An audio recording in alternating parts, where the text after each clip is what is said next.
Trust deficit, यहां पर एक मुद्दा यह भी है कि सरकार जो अपनी योजनाएं लाती हैं उस पर भरोसा और एतबार, तो बात सवाल उठता है क्या हुआ तेरा वादा, क्योंकि आपने इन्वेस्टर को वादा कर दिया कि आप इंडस्ट्री लगाओ, आपको सब्सिडी देंगे, आपको इतना % प्लांट का खर्चा जो हम दे देंगे, आपको जीएसटी हम इतना रिइंबर्स कर देंगे, आपका हम ये माफ कर देंगे, पावर प्लांट लगाओगे उसका 50% आपको हम दे देंगे, सोलर लगाओगे उसका इतना दे देंगे।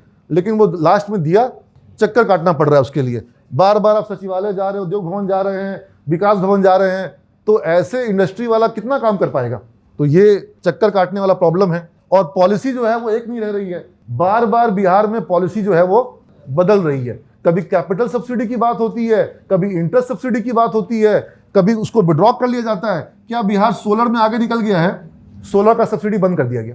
क्या बिहार को सोलर की जरूरत है कि नहीं है? बंद कर दिया गया। तो अब टेक्निकल इंस्टीट्यूट की बिहार को जरूरत है कि नहीं है? इंजीनियरिंग कॉलेजेस की, मैनेजमेंट कॉलेजेस की बहुत जरूरत है। थ्रस्ट एरिया दिया गया था, हटा दिया गया कि नहीं चाहिए, ठीक है। तो आप जब अपनी पॉलिसीज को बनाएंगे ही नहीं सही से, तो फिर कैसे काम होगा? और वो पॉलिसी क्यों नहीं बनाते हैं?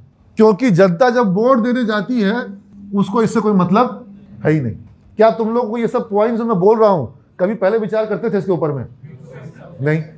तुम लोग जब वोट देते हो तो ये सब मुद्दा होता है तुम्हारे लिए? तकनीकी संस्थान मुद्दा होता है? नहीं। हम एक बार एक पोस्ट लिखे थे कि डीएनए नहीं, तकनीकी संस्थान होना चाहिए मुद्दा।